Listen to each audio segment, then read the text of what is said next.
Hi guys, today we're going driving for dollars. So for those of you who are not familiar with that, what we're gonna do is we're gonna drive through a neighborhood, we're gonna look for houses that we want to buy, and we're gonna send them a letter.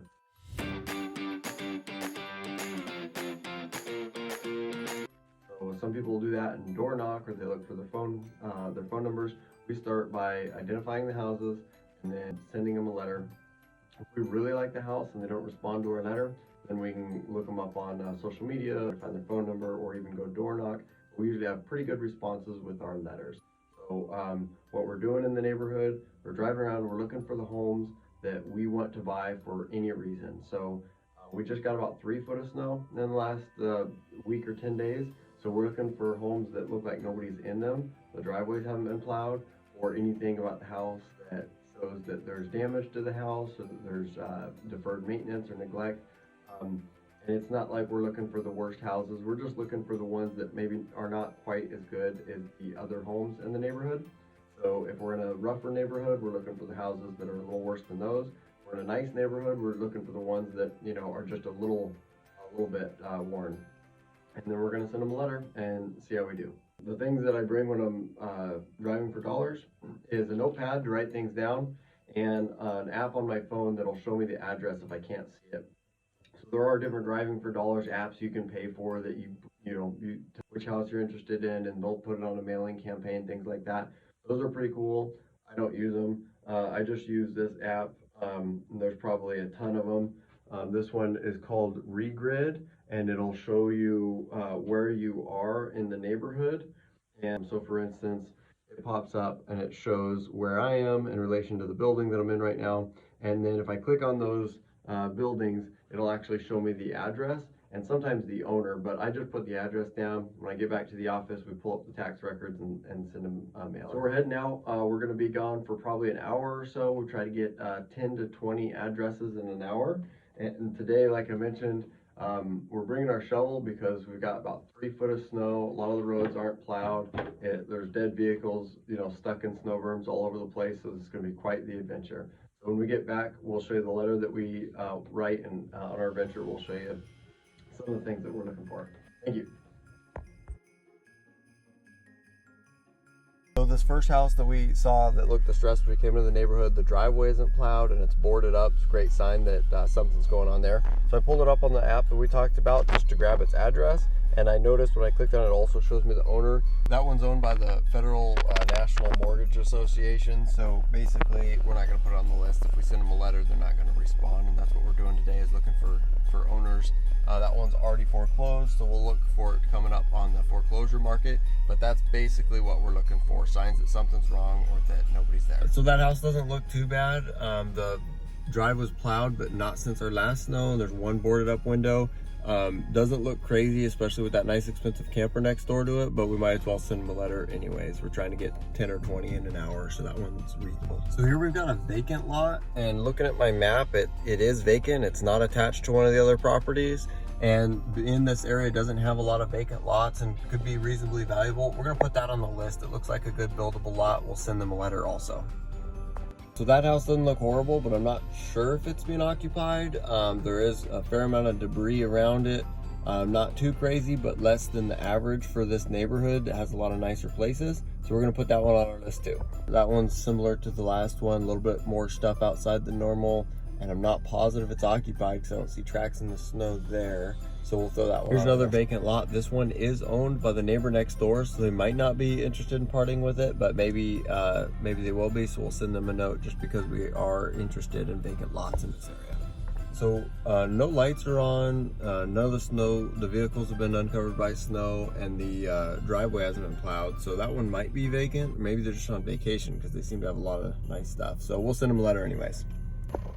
So looking at our map here, we can see that that's a vacant lot, and it's also lake frontage. So we're gonna send them a letter. So this one sold recently, I think it was this summer. It had some major foundation damage to it. Looks like they're working on that. They've got the dumpster here, but it doesn't look like they've been here recently. So we're gonna send them a letter anyways. They're probably investors, And even if they don't want to sell it until they're done with the project, you know, maybe I can help them sell it, or maybe they're interested in our local investor meetups. We're gonna send them. So here's another one that looks vacant. Doesn't look like the drive has been plowed or the steps or anything. So there's a good chance that's vacant. We're gonna put that on the list too. We did our driving for dollars. When we came back, we had about 15 people on the list. Houses that were, they looked abandoned or vacant, houses that looked like they needed a little bit of work, and some vacant lots that I was interested in because of the area. So now that we're back in the office, what I've done is I've looked them up on the public tax records, which most areas are going to be able to look that up online and be able to find their mailing address. And I always start with a mailer. So we do these for driving for dollars, but we do this for all kinds of other stuff that we'll be talking about as well. Lists that you've built yourself or purchased, out-of-state owners, divorces, estates, any of that stuff, you can just send these simple letters by making a little bit of modifications to customize them if you want. Basically what we do is we've got the handwritten envelope, and so it's got my address, which is a local address, and it's on the small envelope that it comes in. It pretty much guarantees they're gonna open this. Like they're gonna be like, Tyler in Wasilla, that's where we are. We're definitely gonna get opened. And then if we keep your letter short and sweet, it's pretty much definitely going to get read. A lot of those are going to be thrown out at that point, but that's fine. We got our message across. If you know they don't need us that day, that's fine. I also throw the fridge magnet in it so that if they think it might be a good idea, just not right now, we'll throw this on the fridge. And I've gotten a couple good calls a month or two later, and I've gotten at least 2 that were like over a year later, one of which I did end up purchasing. So I made a lot of money, presumably from the fridge magnet that was hanging around on the fridge for a year. So the letters I write are pretty short. I think that's very important. If you're doing whole huge lists instead of just a handful from driving for dollars, then I recommend printing them. You know, if you don't have the time to write them all, if you're doing hundreds, you can print them, but I think that you should keep them really short and really big font. So like on a 1 page, it's just a couple sentences and really big font, but it takes up most of the page. And I modify these a little bit depending on what I'm going for, but my letters start with hi and then their names, usually their first names. And so hi Charles and Teresa in this case. It says I'm interested in your property in the Wasilla area. So sometimes that'll be the town, sometimes it'll be like the street, you know, I'm interested in your property in the Bogard area or the Parks Highway area, wherever that is. So they know that I'm talking about something kind of specific.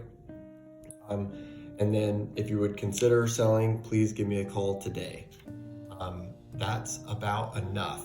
However, since I am a realtor, I have to put my brokerage information on there.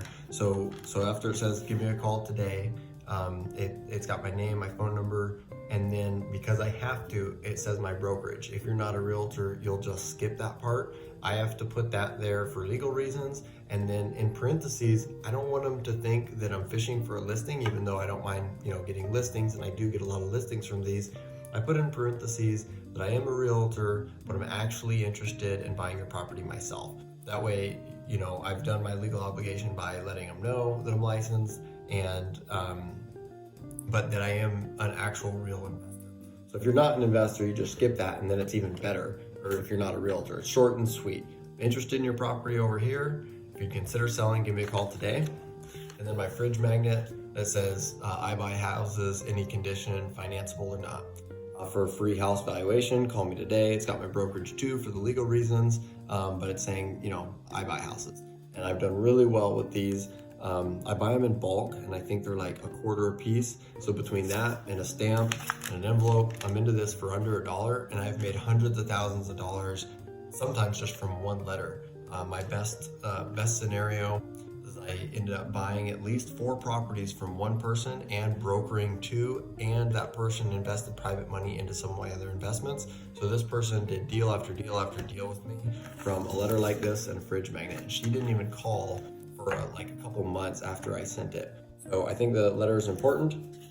The fridge magnet, business card would be okay too, but I think it's worth spending the extra money on that. And yeah, so that's the letters I send. Guaranteed to get open, you know, 99% of the time if it goes to the right place. If not, if it's undeliverable and it comes back to me, that's fine. That just lets me know that they didn't receive it. And therefore, if I'm really interested in the property, I can pursue it other ways by trying to find their phone number, trying to find other addresses that they might have, trying to find them on social media. But the letter is what I do first, and I've had really good success on it. So hopefully you will too. Thank you. So please subscribe to our channel, like the video, leave us a comment. If you leave us a good question, we'll get back to you. We might even make a video about it. Really appreciate it. Thank you.